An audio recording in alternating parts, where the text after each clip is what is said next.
Hello again, my friends, and you are my friends, and welcome back to your Formula One fan show live for a Monday night, your 30 minutes of non-stop Formula One action. I'm your host, Martin the Governor Lambert. You can, of course, catch this at any point on YouTube, or you can catch it on all good audio platforms. Just search F1 Fan Show Live. If you are listening to us on audio, please do leave a 5-star review and tell us how great we are. So this evening, a jam-packed show following Portugal this week. We've got 9 topics on the list. Let's waste absolutely zero time. Let's first of all bring in our one and only, the aficionado.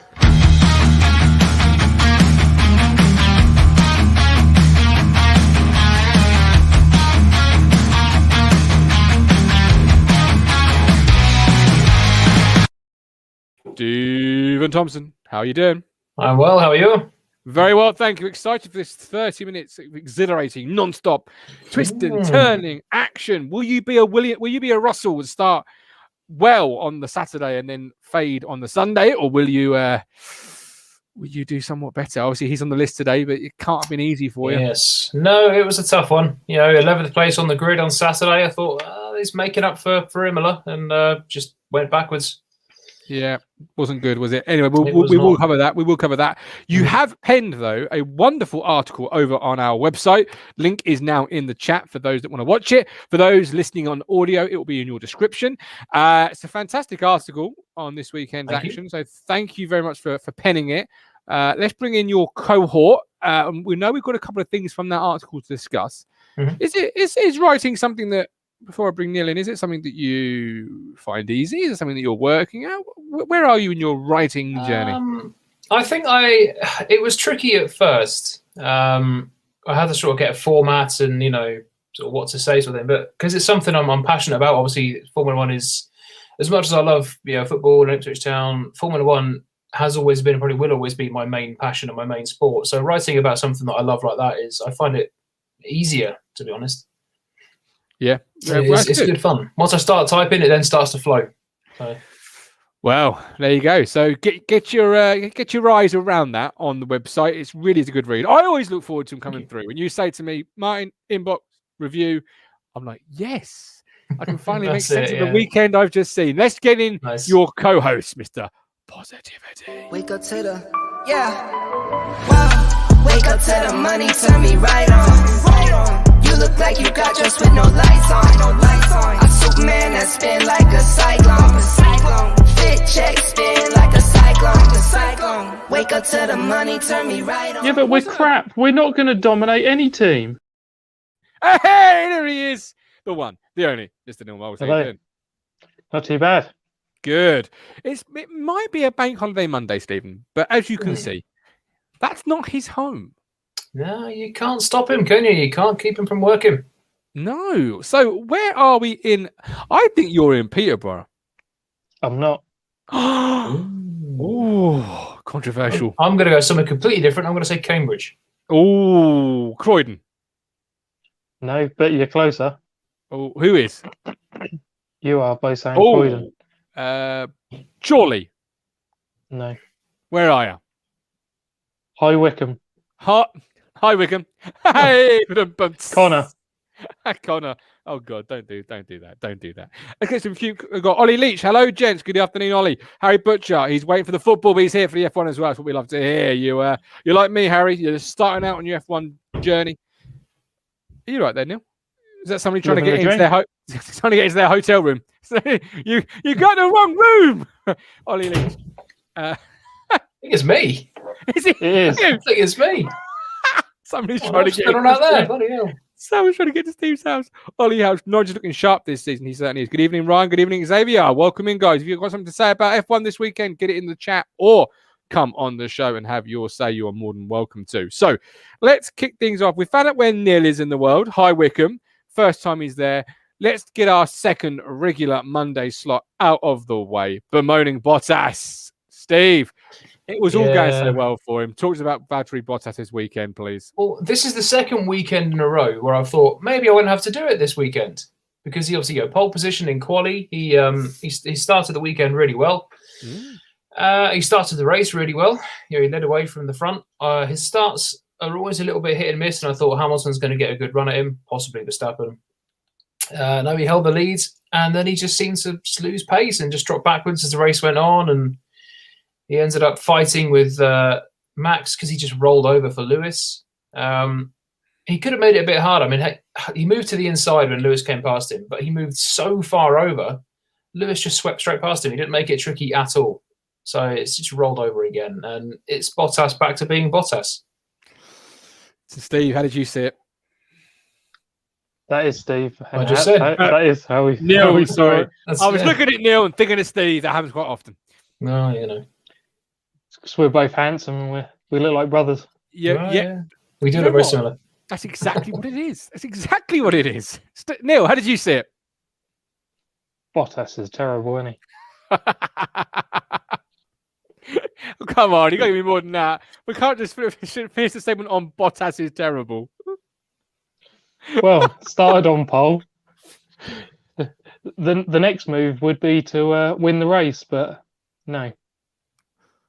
Well, it would be. Then again, he wasn't the only driver, and we'll get into this, but that went backwards on the grid. Many, well, not many, but a few did. He just done his usual, where in the race he just doesn't manage to have the same pace as Max and Lewis. He's just slowly gets left further and further behind. It irritates me because he's giving it the big one on the radio after qualies. They're going, "Congratulations, mate, P1." He's going, "Yes, that's all the hard work's for. This is what we're doing, guys. Come on." And we'll back it up in the race. And then if he'd have won the race, would have had the usual "to whom it may concern" FU message he's given out a couple of times now. But he just never backs up that pace. And like I say, he starts strong, because he held off Lewis at the start. I thought we could actually have a good fight here. And then he just rolled over. There's no balls there. No. But then, let's move to Hamilton because he won the race. Fantastic. Well done. But were you surprised he turned down the chance to go for the fastest lap? I was. No. That's Hamilton for you. He'll take He's it supposed safe. to be a competitor, supposed to be the go. I can't imagine Schumacher saying, my rival's gone for fastest lap, I'll also turn it down. With Lewis, he's obviously, his hero is Ayrton Senna, and he races hard and he races, there's a lot of sort of Senna-esque characteristics about him. But he's also got a little sliver of Alain Prost in him as well. Alain Prost used to play it safe a lot of the time. If he needed to finish fifth to win a championship, he would get fifth and he'd sit in fifth. He wouldn't then push for a podium, first place, whatever it may be. You think, right, I've done my part, and that was very much, that sort of crossed my mind yesterday, sort of this mathematical professor approach, because he's right, we can go fastest lap, Lewis, you've got a pit stop to the guys behind. No, you're right. I'm going to win the race. The main problem is Hamilton's been bitten before. He's pushed too hard at times and he's put himself in scenarios he doesn't need to, and it hasn't paid off. And now, basically you've just got a conservative sort of person in them sort of scenarios. As a new fan, I was just surprised when Verstappen went and he had that radio chatter and they asked him, do you fancy it? I was surprised he just turned it. That was just me. As a competitor that I am, and I'm not even anywhere near his level, I was just surprised. But you two are telling me that's to be expected as I come into this sport with Hamilton.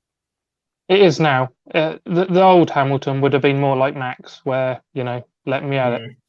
Yeah. Well, okay. But then Max needed it because Max wasn't going to win the race. Ryan Senior, do you think he's getting confused and thinking the qualifying where he's getting championship points? That's got to be the only explanation, right? And then to flip that, Ben Moore, Bottas done surprisingly well. Perez doing well, but he has to be consistent with Max to challenge the Mercs. Did he do surprisingly well? Ben, can you unpack that a little bit more for us in the chat? Why did Valtteri do well for you? And that's your opinion, and it's brilliant, but I don't think Steve shares it. Oh, yeah. We all know Bottas. I can't see any top flight driver. The fact that if you're good enough to stick it on pole, you want to bring it home and on the top step of that podium. So anything less than that is a failure. True. I mean, he got fastest lap, so it's a bonus point for him. But yeah, especially if only he didn't do 66 others of them. Yes, if he did fastest laps every time, or at least kept it up. But it's just, I think the thing with Bottas for me is there's a good driver there, and we see sort of flashes of what he can do. But if he needs to be a champion, if he wants to be a champion, he needs to be more consistent. If he wants to keep that Mercedes seat at the end of the year, which is looking increasingly unlikely right now, it's got to be said. He needs to do more than he's doing because everyone is now making him, but there's more drivers around him that are making him look average. I mean, Perez is getting up to speed with that Red Bull. We've seen that now. And Mercedes need Bottas to be on top form because they've got a genuine fight on their hands this year. Were you impressed, Neil, with Hamilton's drive this week? Yeah, well, you can't say it was bad. He made one mistake, didn't he? But he recovered from it with that the restart after the safety car. Yeah, I thought he was going to get caught out by it, but he ended up closing up and he done a good move. But yeah, after that, he done his usual, get out in front and just dominate, really. When you read the reports afterwards, Steve, he did get caught out. He said he was checking the mirror for Verstappen to see where he was, and then Bottas went. So he was left, and then he moved out and gave Verstappen Bottas's slipstream. So he did make a couple of mistakes there. He is obviously human, but he recovered well from that race, didn't he? He did. It's really unusual to see Lewis making mistakes, especially the last few years. He's become such a rounded driver. But yeah, it was an unusual error, and I got quite excited because Verstappen steamed past him, and I thought, great, now if Verstappen can get Bottas, we've got a genuine fight for the lead. And then the Red Bull fell away, and Bottas was Bottas. So yeah, as you were really for a large part of 2020. Absolutely. Ben Moore, Bottas was up there for a good amount of time. Unfortunately, he isn't at the same level as Nico Rosberg was. He needs a FU mindset to challenge Lewis more often. Ben, why didn't Perez challenge Lewis when he overtook him? Old tyres.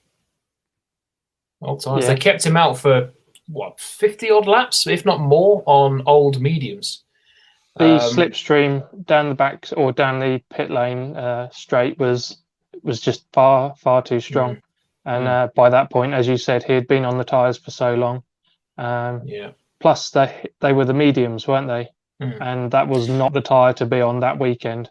That part, or this race, shall we say. Whatever happened with the track surface and the temperature and everything, they just didn't work very well. Well, I get the feeling Red Bull kept Sergio out for longer to try and hold Hamilton up. And if Hamilton had caught him at the trickier part of the lap, sort of sector 2 is quite windy, twisty, that could have done really well. That could have helped him out quite a lot. But unfortunately, Hamilton caught him at the easiest part to overtake with lots of DRS and lots of tasty slipstream. So it didn't help, though. Perez got held up, didn't he? He probably wouldn't have got past him if Mazepin hadn't have got involved with him. Yeah, bloody Mazepin again, yeah. Working our way down, we'll come to Mazepin in a minute, don't worry about that. But working our way down the grid, Lando Norris. Neil, your guy, Lando. Fantastic race again. Is it third straight top 5 finish? You got to be happy with that, yeah. You have.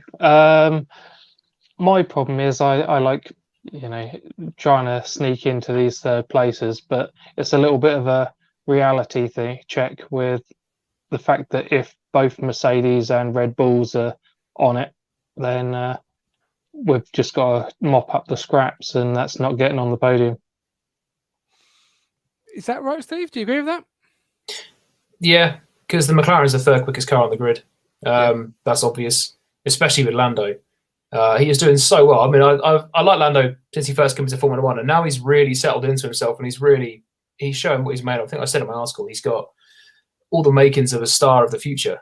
I think the future of British Formula One is in very good hands with Norris and Russell coming through. And like Neil said, on his day, he's brilliant, but he needs, if he wants the podium, he needs one of the Red Bulls and one of the Mercedes to slip up.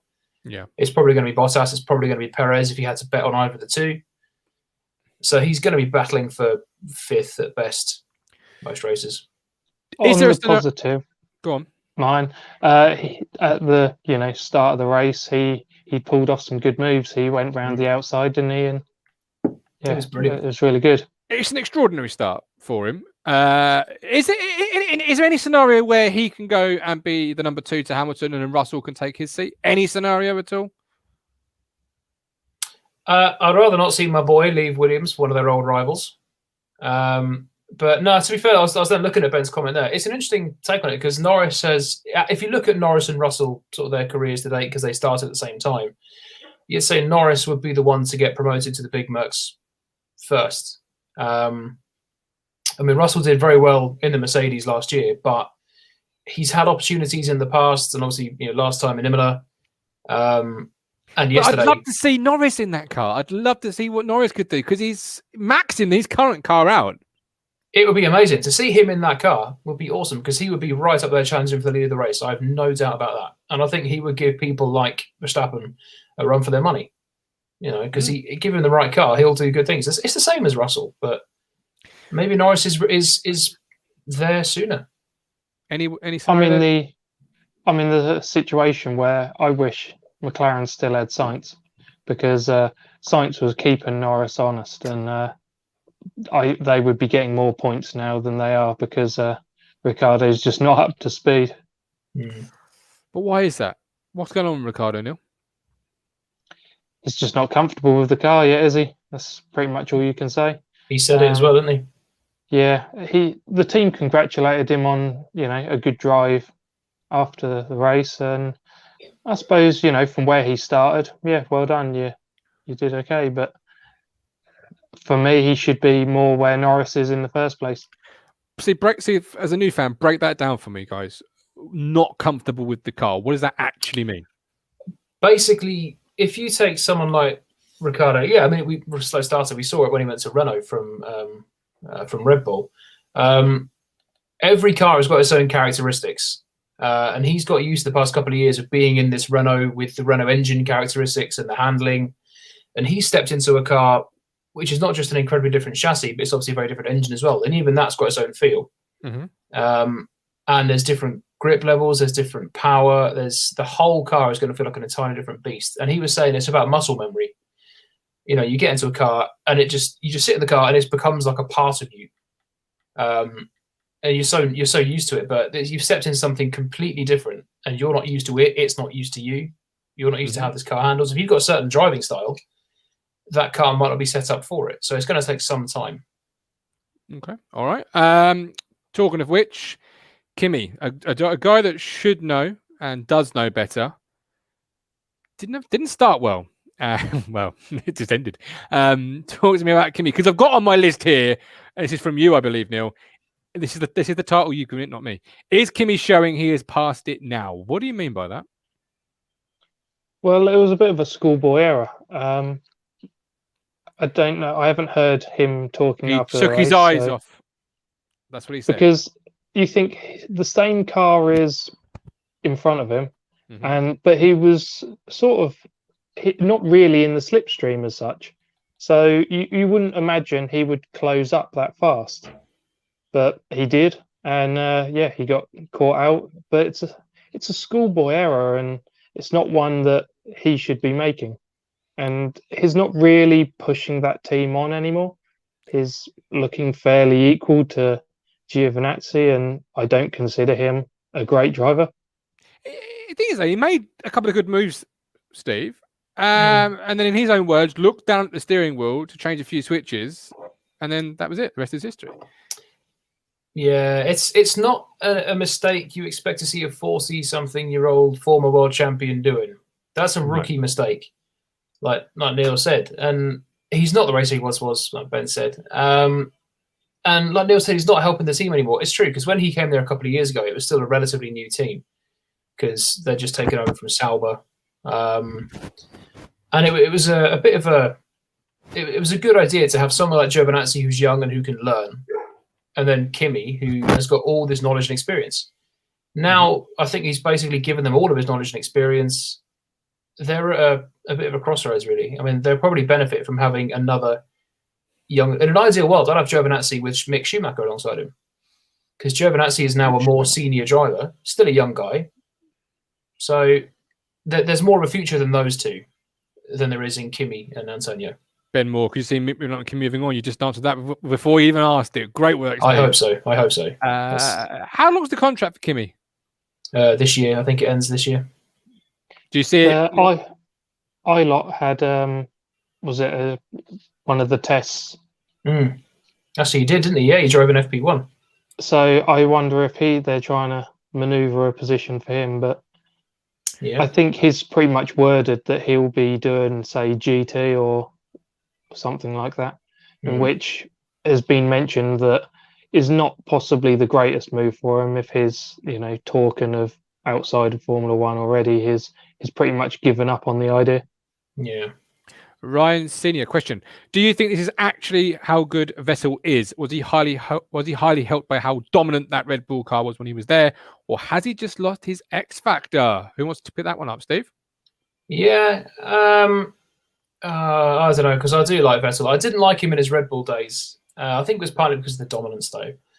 But since he's been at Ferrari, I've really grown to like him, because I felt that Ferrari sort of mellowed him out a bit at first, but it just seems to have just beaten every bit of enthusiasm out of him. Largely that was down to his own silly errors and his own silly mistakes, or he could have been a 5-time world champion, maybe more, who knows.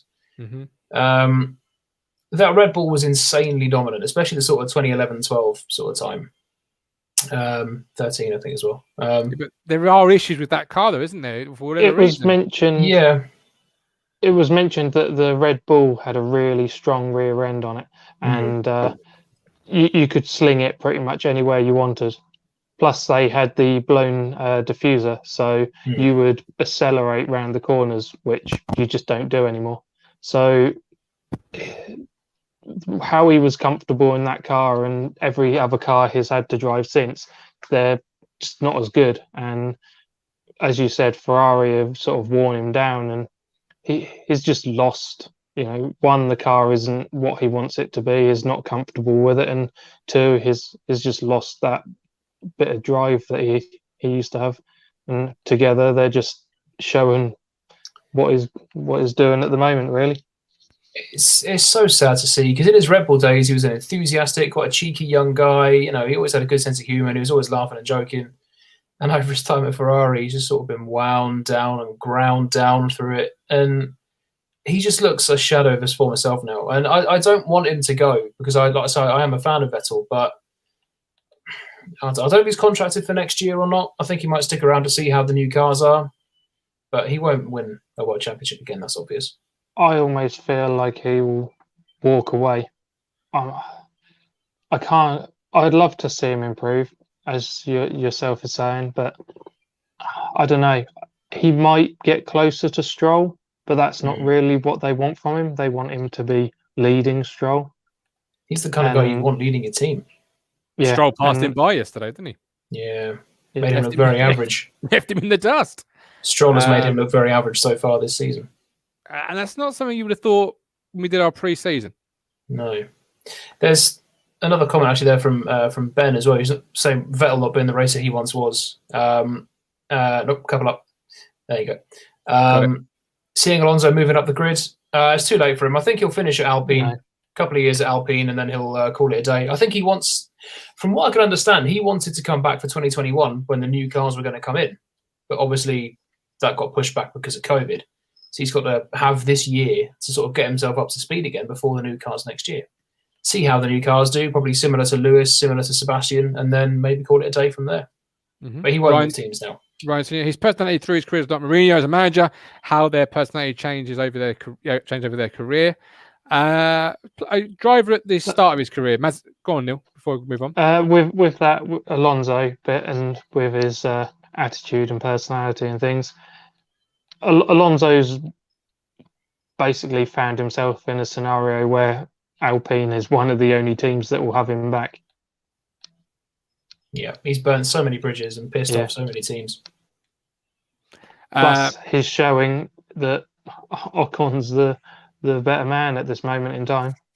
Bruce there, evening. I did say before the season started that Stroll would get more than Vettel. He's finished. I don't know. Never count him out. Bruce there. Hello. How they allow Perez to walk and bring him in is beyond me. Mental decision. Mazepin. He's got some points this week, but it wasn't the right sort of points. Points on his super license. Steve, he held his hands up, to be fair, straight away and said, yep, my fault. But talk to me about that. He's embarrassing, isn't he? He qualified last. He qualified last again, several tenths off his teammate. He was running around at the back. He blocked Perez. He blocked Latifi in qualifying. And when you piss off Latifi, you are doing something seriously wrong because he is so unflappable. And Latifi was calling him a dumbass and several other words. He blocked Perez as well. And when Schumacher is up and actually racing a Williams, obviously not that the Williams is exactly a great car, but you know what I mean. When Schumacher's able to fight with another team, and Mazepin is way down at the back of the grids and finishes a minute behind his teammate. That's not good. 3 weekends in and the guy's embarrassed himself so much.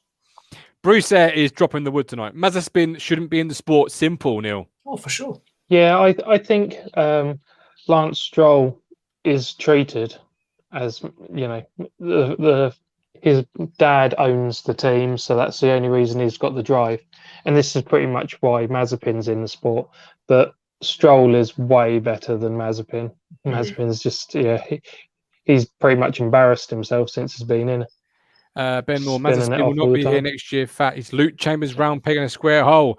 Has needed 2022 to come bloody far. Some with a lot of teams. Yeah, because Mick Schumacher, Steve. Talk to me about Mick, because you've written here steps forward for Schumacher. So yeah, it was. I mean, at the minute, in terms of qualifying, all he needs to do is qualify ahead of his teammate because he's not really going to be able to get more ahead than 19th, is he? So if he qualifies ahead of Mazepin, which isn't difficult, that's job one done, and then he just needs to finish ahead of him in the race. And he did that, and he actually ended up, like I say, fighting with Latifi. And the Williams is only probably marginally better than the Haas, but in the hands of two experienced, quick drivers now.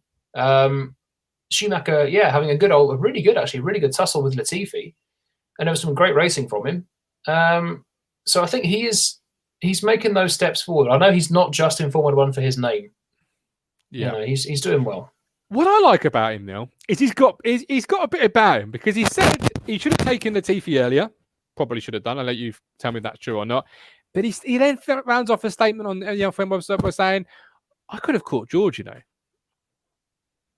And that's big talk. Because George is this prodigal son. Yeah. He's almost talking a little bit like Tsunoda is, and the fact that they strive for more.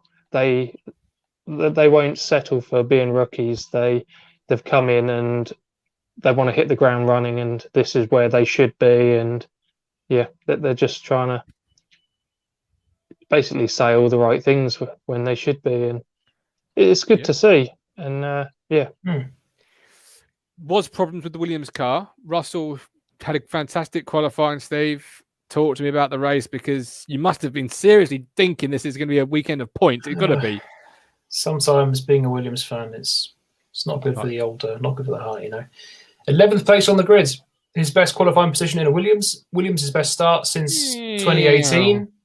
I thought, here we go. We could do this, because I didn't think the car would suit Williams, the track, sorry, because it's a quick circuit, and that car is incredibly draggy, as we've said before.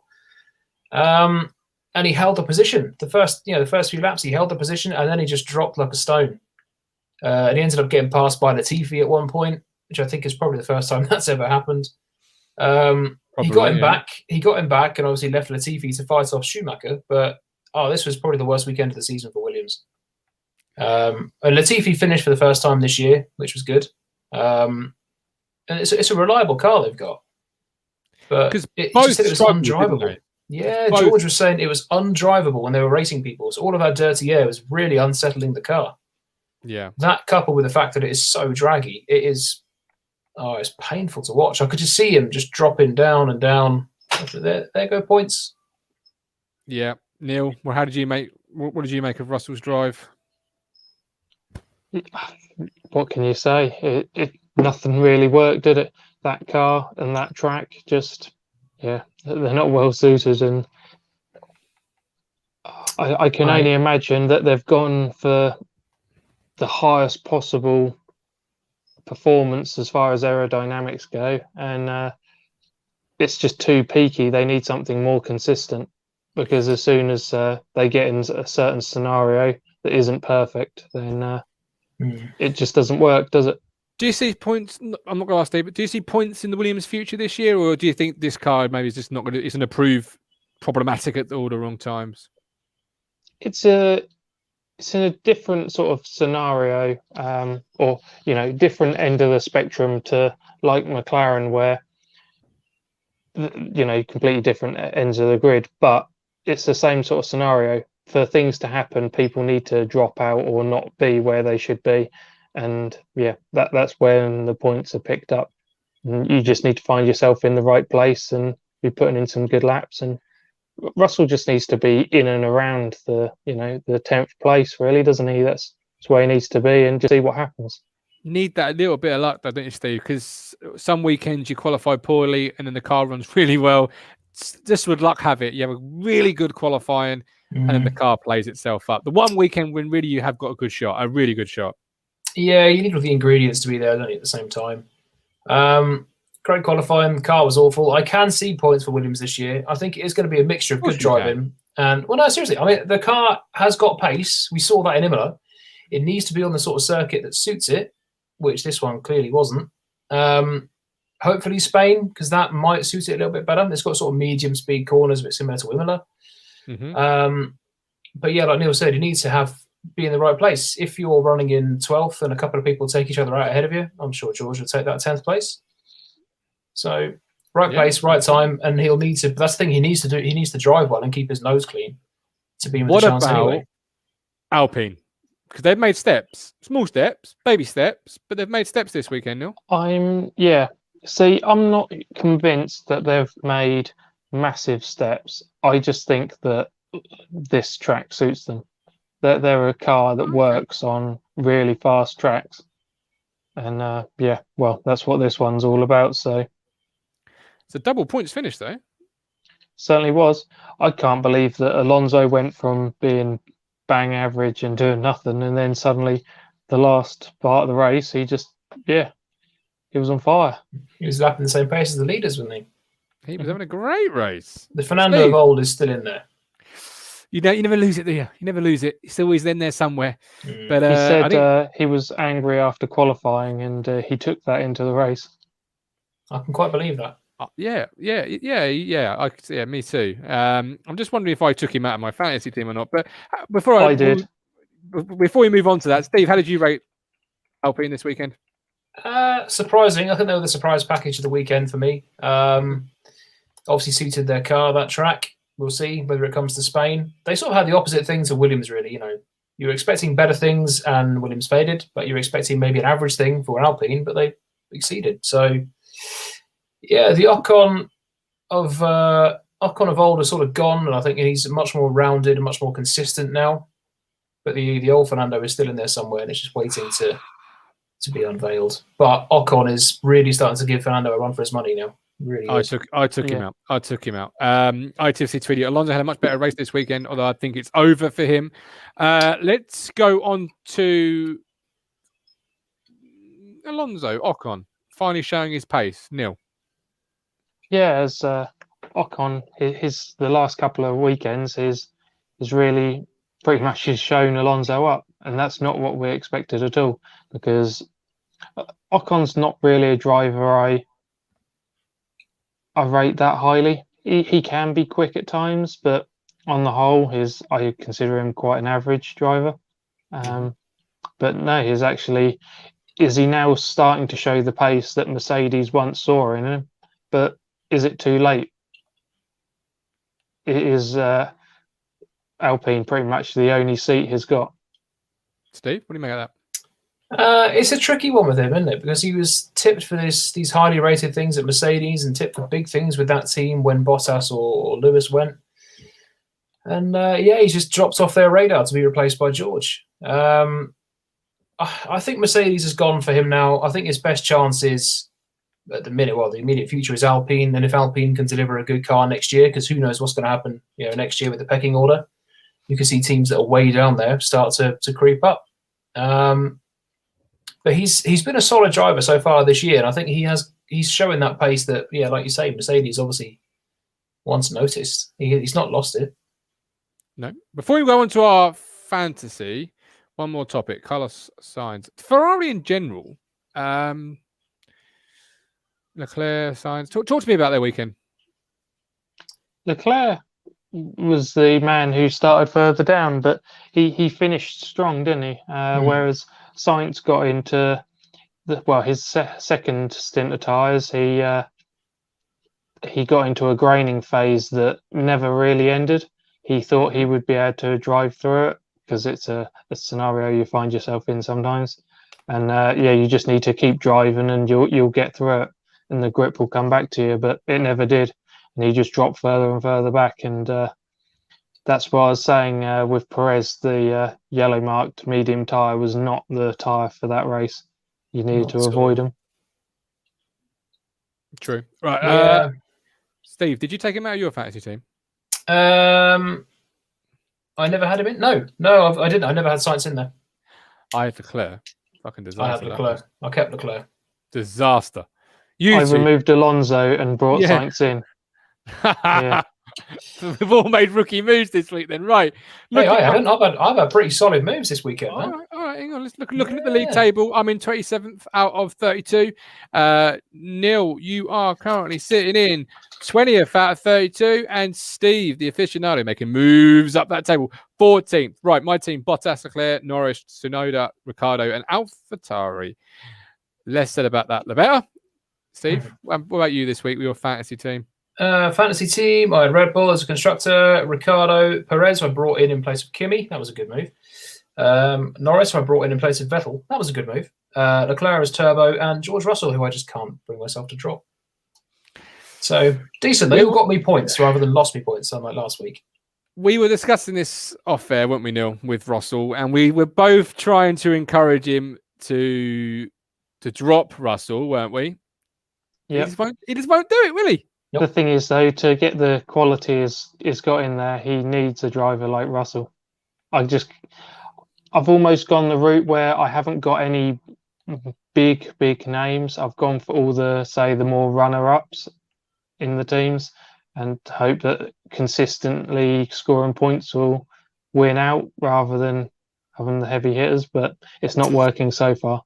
Well, the good thing with George, he's a cheaper driver. It's just a bonus that he's my favourite. But because I've got people like Leclerc, Ricciardo, they're two of the heavy hitters. And obviously now Perez, I've had to bring in George just to sort of even the balance out and even the budget because I can't afford anyone else. George, I think to be fair, he was the first driver I put in. So right, I could pick 5 drivers, George, straight away, and I'll build my team around him.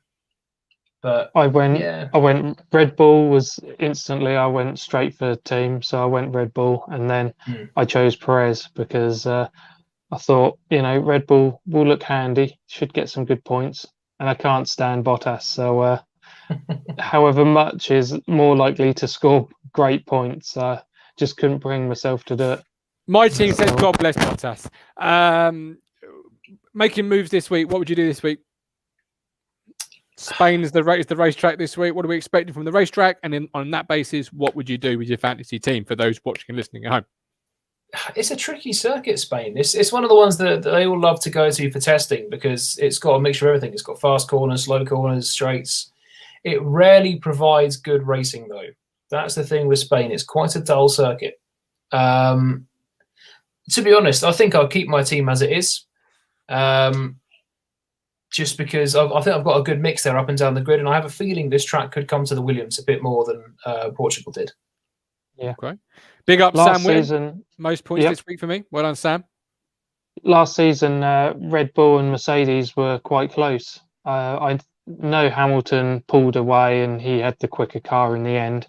But that was pretty much what you could say for most of last season.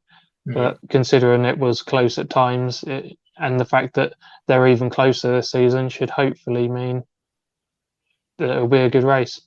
McLaren had a good one there, and Ferrari was strong there last season until Leclerc had his engine lock up on him because he spun round in the last chicane, didn't he? Oh, yeah. And, I need Danny Ricciardo to find some magic from somewhere because Norris he's letting me down. Yeah, Norris is doing a fantastic bit of business for me. I need Ricciardo and Leclerc and Tsunoda. I need Tsunoda to refine that race one form and give me a little bit of something. AlphaTauri just to stay on the track, do nothing silly. That will help. That's pretty much my fantasy team. I can't make any more subs, sadly. I've got to the stage where I'm debating whether to take Ricciardo and Red Bull out and just put in a driver like Bottas because I know he's going to get me some solid points, and then go for a team like AlphaTauri or Williams just to save some money. But I can't bring myself to put Bottas in that team. Don't do it, Steve. That's how my team ends up in 20, whatever it was, out of how many. Yeah, I can't bring myself to put Bottas in my team because he's pissed me off so much. Some of the team names, by the way, are absolutely brilliant. Have we got more legs than Norwood? To finish first you have to finish. That should be Mazepin. That should be Mazepin's motto. To finish first you have to finish. And then we've got the standard. You've got to love it, yeah. We've got Troll Crushers, Fisherman's Blues, Neil's Team 1. Just in case we forgot. Oh, he's gone. Did I upset him? Did I upset him? That'll be that. People say what you want about him, but do not take the piss out of his F1 fantasy. Exactly. It's probably his phone overheated again. You know what that phone's like. It's every time. But we're done. 42 minutes in the bank. Give us a prediction ahead of next week as we close up, my man. I am going to say it's going to be a Max Verstappen pole to flag victory. Because that is a circuit that will suit the Red Bull. Okay. I'm going to pull it out of the bag. I'm going to say Valtteri Bottas on number 1 with a Norris in 2. Hamilton, or I want to say DNF, but then that sounds mean. No, do it. I'm going to go for Hamilton DNF. Hamilton, yeah, go on in. Why not? But same time, same place next week. Steve, lead us out. Yeah, thank you very much for watching. Great to see new people commenting and great to see all the comments as well. Always love to see your opinions. If you think we're wrong, challenge us. We love it. So, yeah, we'll see you. Obviously, it's race week again. So we will see you on Monday reviewing what is hopefully an exciting Spanish Grand Prix. Hopefully more exciting than yesterday. Yeah. And a man of many words. Say goodbye, Neil.